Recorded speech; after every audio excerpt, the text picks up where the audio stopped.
নমস্কার viewers, welcome to my channel Kolkata property solutions. Myself Tirtha Majumdar.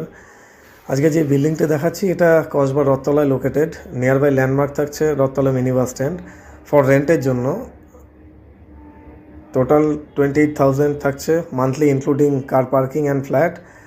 তো ফ্ল্যাটের এটা মেন এন্ট্রান্স, এটা হচ্ছে ইন পয়েন্ট থেকে আমরা ঢুকে ভিডিওর মাধ্যমে দেখাচ্ছি সারাউন্ডিংসটা। Newly constructed, fully new. তো প্রিভিয়াসলি কেউ ইউজ করেনি, ফার্স্ট টাইম যে ইউজ করবে ফ্ল্যাটটা একদম ফার্স্ট টাইমে। তো এর রেন্ট থাকছে 28,000। তো 3টে ব্লক আছে, A B and C, total number of 48 flats. একটা কমপ্লেক্স আছে যার মধ্যে আমরা ফেসিলিটি পেয়ে যাচ্ছি সিসিটিভি ক্যামেরাস, ফায়ার ফাইটিং থাকছে, কমিউনিটি হল, গ্রিনারি দিয়ে করা থাকছে পুরোটা। এটা থাকছে community hall, power backup 24/7, security 24/7, water supply এই দিয়ে করা থাকছে।